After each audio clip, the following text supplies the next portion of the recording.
Olá, meus amores do quarto ano, tudo bem com vocês? Estamos aqui para mais uma aula. Hoje, terça-feira, teremos nossa aula de ciências, mas antes eu gostaria de deixar para vocês um versículo que diz o seguinte: render graças ao Senhor, porque Ele é bom, porque a sua misericórdia dura para sempre. Que nós nunca venhamos nos esquecer de estar, rendendo graças a Deus, ou seja, agradecendo a Deus por tudo que Ele tem nos dado, por tudo que Ele tem nos proporcionado, pela oportunidade de estarmos aprendendo cada dia mais, que o Senhor continue os abençoando, E que nós nunca venhamos nos esquecer que as misericórdias do Senhor duram para sempre. Então, que Ele está sempre de olho em nós, nas nossas atitudes, e que nós possamos estar sempre fazendo a vontade dEle, ok? Muito bem. Hoje nós vamos estar usando o livro de ciências. Lá na página 145, nós vamos estar estudando um pouquinho sobre a reprodução dos animais, ok? Página 145. E diz o seguinte: todos os seres vivos são capazes de se reproduzir, dando origem a outros seres semelhantes. Os animais são seres vivos e se reproduzem de duas formas distintas.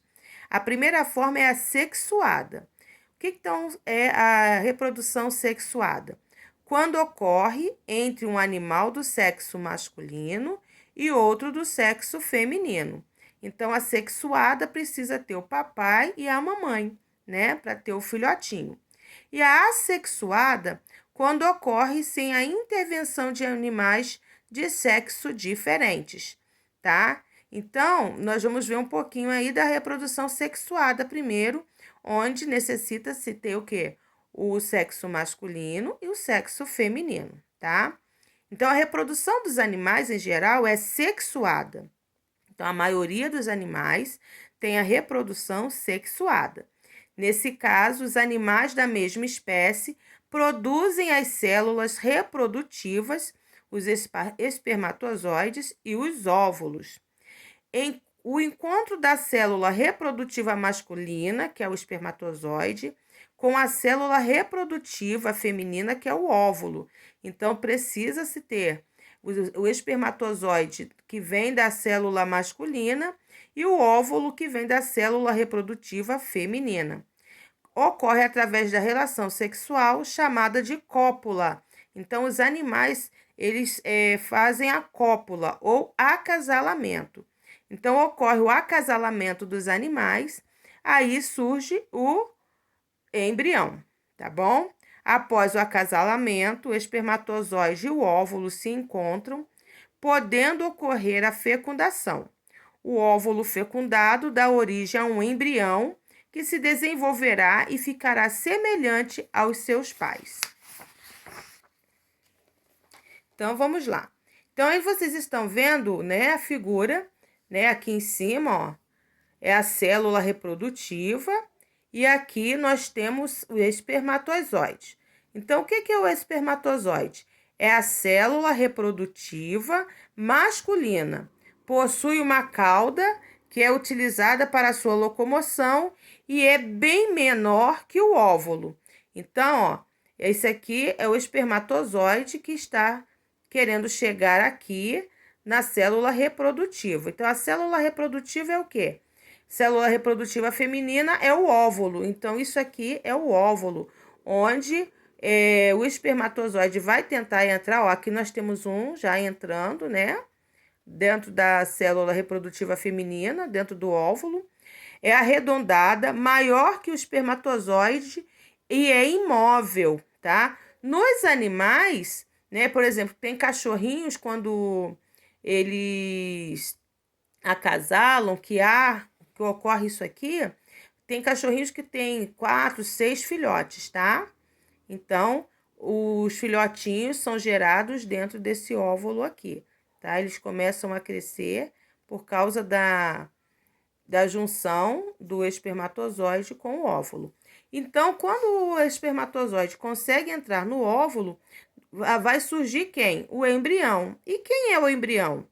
É a união das células reprodutivas feminina e masculina. que vai dar origem a um novo ser, tá bom? Dependendo das espécies de animais, a fecundação pode ser externa, porque pode ser fora, no caso assim, o animal coloca os ovos, né? Então, o nascimento do animalzinho, né? Do filhotinho vai ser fora da barriga da mãe. E a fecundação interna, que é dentro do corpo da fêmea. Então, pode ocorrer fora do corpo da fêmea e pode ocorrer dentro do corpo da fêmea. A fecundação interna ocorre no interior do organismo dos seres vivos.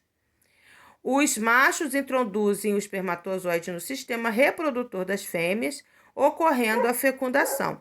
Então, após a fecundação de um novo ser, começa a se desenvolver e, dependendo da espécie, pode ser dentro ou fora da barriga da mãe. Então, aqui as joaninhas, ó, né? Houve a introdução do espermatozoide no óvulo. Aí, ó, teve a junção.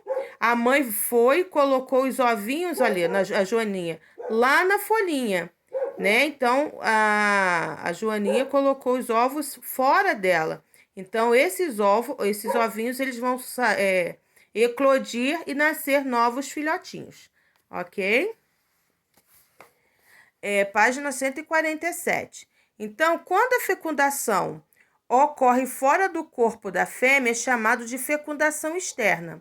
Esse tipo de fecundação acontece geralmente em animais que se reproduzem em meio aquático e resulta numa liberação simultânea em grande quantidade de células reprodutivas, ocorrendo a fecundação.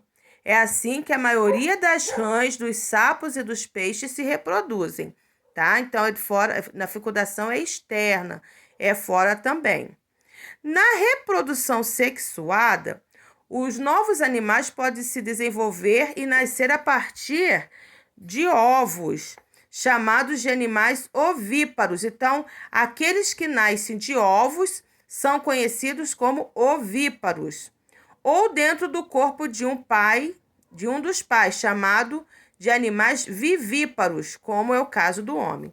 Então, aí tem uma tabelinha com a classificação dos animais que nascem e os que nascem em ovos e não, tá? Então, primeiro aí, são os ovíparos. Então, quem são os ovíparos?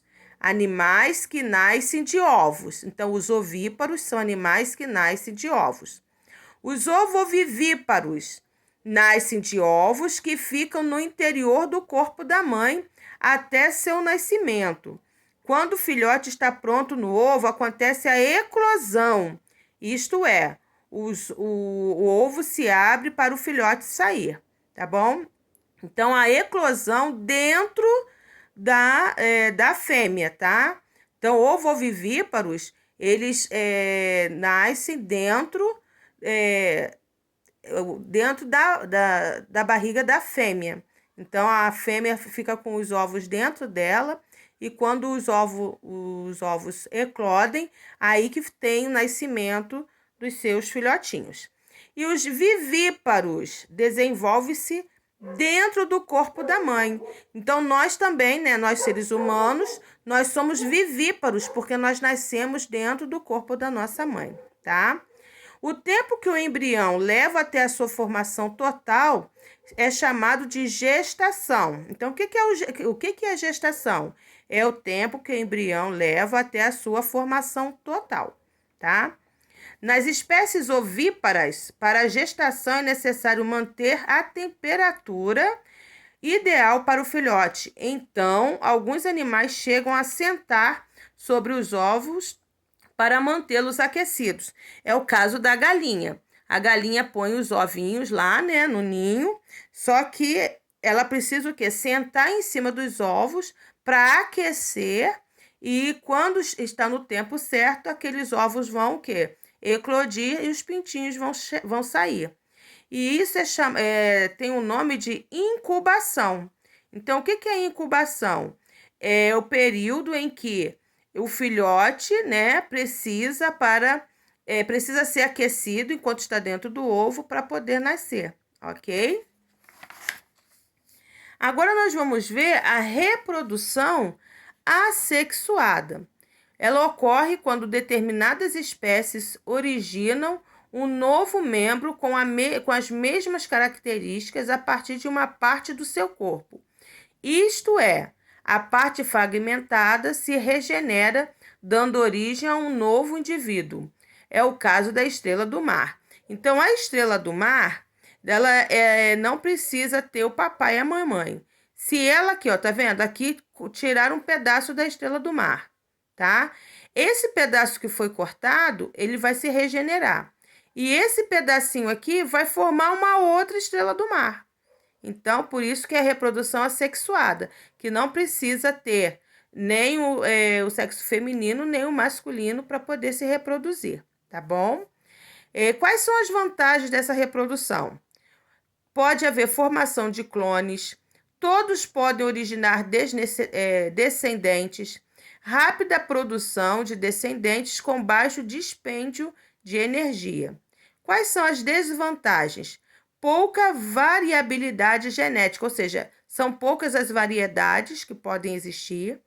Os indivíduos estão muito bem adaptados a um tipo de meio, não suportando as alterações ambientais.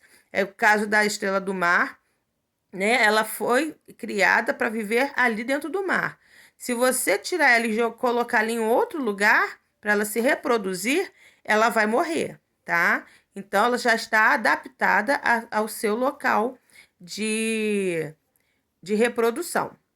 Não favorece a evolução das espécies. Então, não tem como existir milhares e milhares e milhares de estrelas do mar todas as vezes que ela vai reproduzir, tá?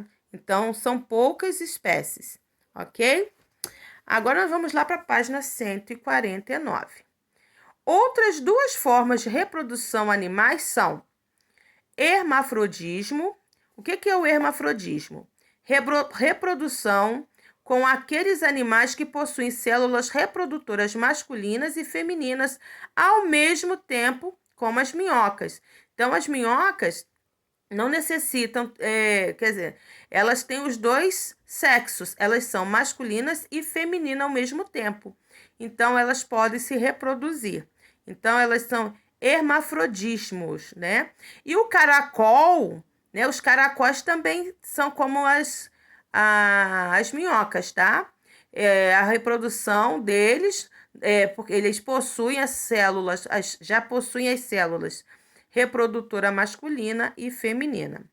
E a essa é difícil. Parteogenese. A parteogenese é a reprodução dos animais de organismos coloniais, como as abelhas e as formigas. A característica dessa fecundação assexuada é que um óvulo se desenvolve sem ser fecundado por um espermatozoide, tá? Então, eles não precisam de espermatozoides, ok? Para ser fecundado. No entanto, que nós temos aí na colônia das abelhas, nós temos a abelha rainha e na colônia das formigas também existe uma formiga que é a rainha, né? Então, ela que é a reprodutora aí e ela que faz com que a colônia esteja sempre crescendo. As fêmeas apresentam a habilidade de procriar sem que haja um parceiro, havendo a participação apenas do óvulo, tá? Aí embaixo vocês vão ter o tempo de gestação, né, de cada animal. A elefanta, para ter o seu filhotinho, precisa de 20 meses e as ovelhas de 5 meses, ok? Então, é o seguinte, meus amores, vocês estarão fazendo as atividades da página 150 até a 152. Qualquer dúvida que vocês tiverem, pode chamar a tia no privado, tá?